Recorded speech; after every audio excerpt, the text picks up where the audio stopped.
Ya, Assalamualaikum warahmatullahi wabarakatuh. Ya, berdasarkan surat edaran rektor, maka kuliah kita mulai dari pembahasan minggu ketiga, analisis data hujan 1, hingga nantinya sampai ke-4, kemudian juga terkait evaporasi, semua akan dilakukan secara online, gitu ya. Nah, hari ini kita akan membahas terkait analisis data hujan. Ini seharusnya materi minggu lalu, jadi mungkin saya akan mengupload 2 kali, entah dalam minggu ini atau minggu depan. Oke, kita bahas dulu terkait yang akan kita bahas hari ini. Sebelumnya, yang akan kita bahas, yang akan kita analisa selama 4 pertemuan kuliah online nanti adalah terkait analisis data hujan. Jadi pastinya bahan yang kita perlu adalah data hujan. Masalahnya, terkadang data hujan yang kita kolek itu kan kita belum tentu punya stasiun cuaca sendiri gitu. Biasanya kita minta data ke BMKG, atau kalaupun kita punya alat, biasanya sempat atau memungkinkan terjadinya losses data karena mungkin alatnya rusak atau error gitu ya, sehingga ada data yang tidak tercatat. Atau mungkin kalau kita pakai data BMKG, kalau misalnya dari BMKG melakukan pemindahan atau perbaikan stasiun atau merubah metode pengukuran atau bahkan penyebab lainnya, mungkin kita akan memiliki masalah data hujan kita. Entah itu datanya hilang atau error gitu ya, datanya rada aneh. Nah, yang kita bahas hari ini adalah kalau kita punya data yang hilang gitu, apa yang harus kita lakukan? Ada 3 metode yang akan kita bahas. 2 metode pertama adalah metode aritmatika maupun rasio normal. Di sini kita akan menghitung persentase selisih rata-rata hujan tahunan pada stasiun hujan tersebut. Yang hilang kita bandingkan dengan yang ada, gitu ya. Kalau metode resiprokal ini kita akan menggunakan data jarak antar stasiun. Detailnya gimana kita akan bahas satu-satu. Nah, pada 2 metode awal, aritmatika dan rasio normal, di sini biasanya dasarnya kan sama gitu ya. Pertama kita perlu cari dulu R selisihnya. R selisih adalah rata-rata curah hujan di stasiun yang datanya hilang, kita kurangi dengan rata-rata hujan stasiun pembanding terdekat. Kita bagi dengan yang hilang tadi, kita kali 100%. Nah, hasilnya ada 2 kemungkinan. Apakah nilai R selisih ini kurang dari 10% atau lebih dari 10%. Kalau dia kurang dari 10%, maka kita akan menggunakan metode aritmatik. Kalau dia lebih dari 10%, kita akan pakai metode rasio normal. Keduanya digunakan untuk mencari data hujan yang hilang. Dalam hal ini kita simbolkan R kecil X gitu ya. Duanya mencari R kecil X.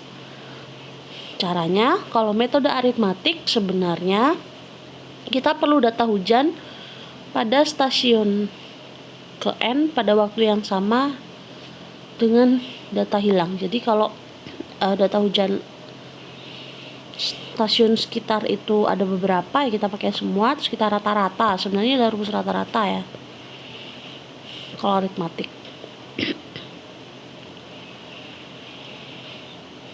Nah, kalau rasio normal, kita perlu juga tahu nilai curah hujan rata-rata tahunan pada stasiun ke N, R besarnya, dan juga pada waktu yang sama di saat datanya hilang tadi adalah R kecilnya, dibagi dengan N. Gimana sih Bu? Habis ini kita ada contoh soalnya. Sorry. Nah, ini adalah contoh soal. Bila di suatu das ada 4 stasiun A, B, C, C, dan D. Gitu ya. Kita punya rata-rata hujan tahunan. Ada 4 data di sini. Rata-rata hujan tahunan, gitu ya. Bentar, saya cari biar kita bisa coret-coret. Option.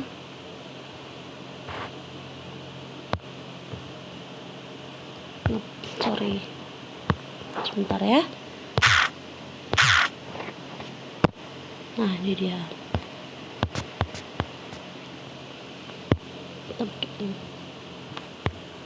Oke. Kita ke sini dulu tadi ya. Nah, di sini kita punya rata-rata tahunannya A, B, C maupun D. Nah, suatu saat tahun 2015 stasiun D-nya rusak, jadi kita nggak punya data gitu ya di stasiun D tahun tersebut. Tapi kita punya data di stasiun lainnya di tahun yang sama. Kita punya 3 data di sini. Kita diminta mencari gitu ya, berapa curah hujan rata-rata di stasiun D di tahun yang hilang tadi, tahun 2015. Nah, gimana caranya? Nah, kita hitung pakai apa dulu tadi? Kita perlu cari R selisihnya dulu gitu ya. Caranya ini. Karena kita ingin tahu, kita mau pakai cara aritmatik apa pakai metode yang satunya gitu ya. Nah, kita mau pakai aritmatik apa kita mau pakai rasio normal. Nah, dengan rumus itu tadi gitu, kita mulai hitung nih.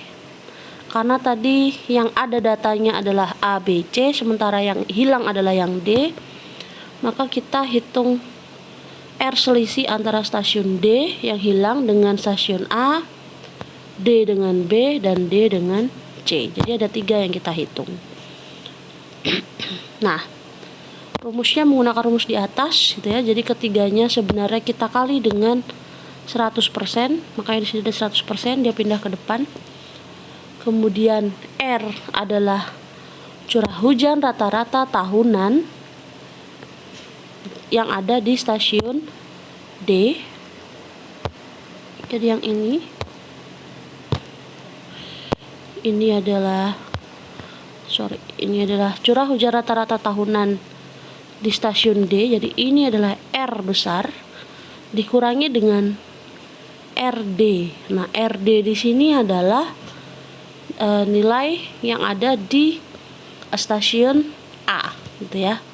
Nilai yang ada di stasiun A-nya berapa? Di stasiun A rata-rata tahunannya adalah 80,97. B berapa? 67,59. C-nya berapa? 76,28. Ini adalah RD. Sementara yang depan tadi adalah R-nya. Sehingga kita dapat nih hasilnya. Kita dapat hasilnya gitu ya. Berapa nilai dari itu gitu. Kita dapat hasilnya ini gitu. Jadi ada 3 stasiun, ketiganya lebih besar dari 10% gitu. Jadi karena ketiganya lebih besar dari 10%, maka yang digunakan adalah metode rasio normal. Karena tadi kan begini ya, R selisihnya ya lebih dari 10%, maka dia akan menggunakan rasio normal. Oke. Nah, Bu, gimana kalau gitu ya, tidak tiga-tiganya yang lebih dari 10%? Mungkin nggak ya? Jawabannya adalah mungkin gitu. Mungkin saja di salah satunya tidak lebih besar dari 10%. Maka apa yang dilakukan? Di sini sudah saya marking gitu ya. Saya marking gitu. Jika R selisih dari tiap stasiunnya berbeda gitu ya, ada yang kurang, ada yang lebih, maka kita harus cek mana yang paling dekat sama stasiun D. Tadi kan yang hilang stasiun D. Antara A, B, C, mana yang paling dekat.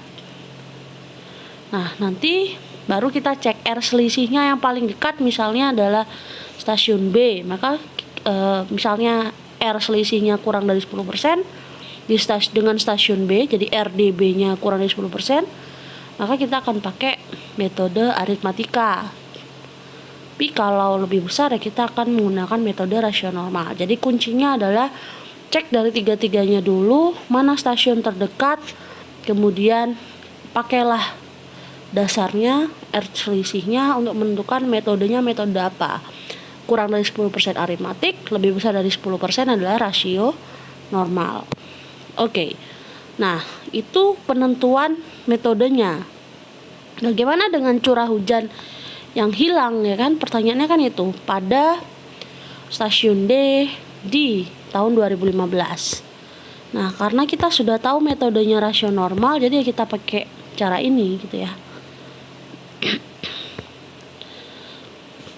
Nah, yang hilang adalah nilai R kecilnya kan, yang ada di stasiun D. Sementara R kecil yang ada di stasiun A, B, C diketahui. Ini kan di stasiun A, B, C. R kecil itu berarti di tahun yang hilang.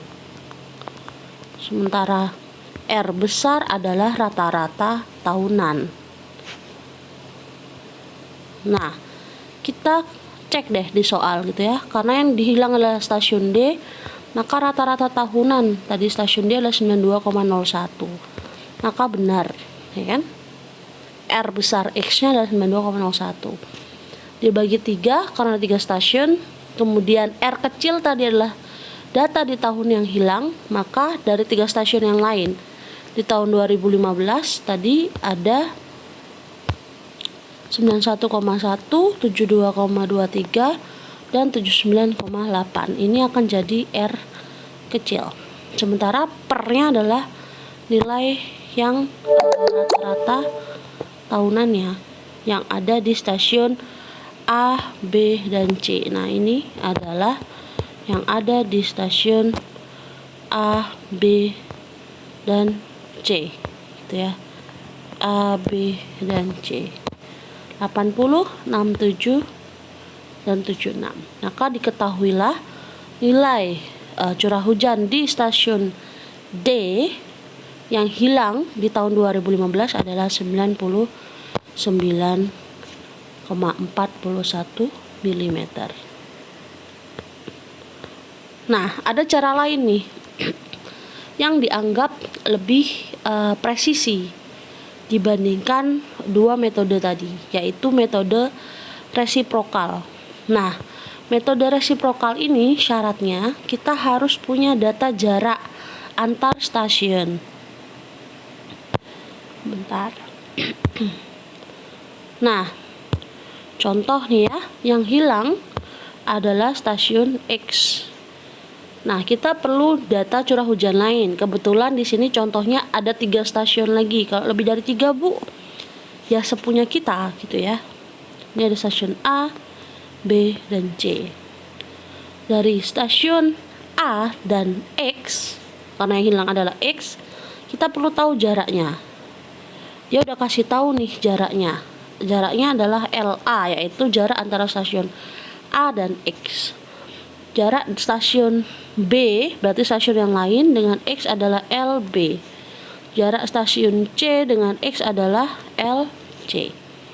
Nah, kalau kita tahu itu, ini kita bisa cari ini. Ingat tadi kita udah pahami bahwa R kecil adalah curah hujan yang di tahun hilang, gitu ya. Nah, yang dicari adalah RX gitu, yang hilang di stasiun X pada tahun tertentu. Nah, kita perlu tahu nih nilai curah hujan di tahun yang sama atau di waktu yang sama. Kalau kita nyarinya bukan tahun tapi misalnya bulan atau hari juga bisa. Di stasiun yang lain, karena cuman ada 3 stasiun, berarti nanti ada R1, R2, R3 atau RA, RB, dan RC. Dibagi, ini ada L kuadrat, L-nya adalah yang tadi ya, LA kuadrat, LB kuadrat, dan LC kuadrat. Terus ikutin saja rumus ini. maka kita akan dapat tuh bagaimana mencari nilainya. Kita ke contoh deh. Nah, misal yang hilang adalah sepertinya data harian ya. Nah, data curah hujan harian di tanggal 1 Januari 2000 di stasiun X dia hilang. Di hari yang sama kita punya 3 data di 3 stasiun. Stasiun A, B, dan C. Curah hujan tahunannya di stasiun itu adalah, ini kan udah lengkap ya, ada stasiun X, A, B, dan C. Jaraknya juga diketahui 15, 10, dan 25. Berapa curah hujan yang tidak terukur di stasiun X gitu kan. Nah, dari rumus aja kita udah tahu nih bahwa yang kita butuhkan adalah R kecil. Ingat tadi kan, R kecil adalah di saat waktu hilang gitu ya. Karena ini bukan tahunan tapi harian, ya nggak apa-apa. Kita cek di hari yang sama ada data nggak gitu ya. Nah, kita cek dia ada data nih, ya kan. Yang hilang adalah stasiun X, jadi yang dicari adalah RX. Dia butuh data di waktu yang sama di 3 stasiun lain. Jadi ini udah ada data tadi ya, RA, RB, RC. Di sini tadi RA, RB, RC. Kita bagi dengan jaraknya nih ya, 15, 10, dan 25. Yang dikuadratin, ikutin aja rumusnya. Maka kita dapat nilai hujan yang tidak terukur di stasiun X tanggal 1 Januari 2000 adalah 29,3 mm. Nah, selanjutnya akan saya terangkan kalau semua data sudah terisi, entah itu menggunakan metode tadi ada aritmatik atau rasio normal, atau kita mau pakai cara resiprokal gitu ya. Kemudian kita gunakan, kita isi semua datanya sehingga dataset kita lengkap. Tapi sebenarnya tidak sampai di situ. Kita perlu uji dulu data hujan yang kita miliki. Akan saya terangkan di video berikutnya.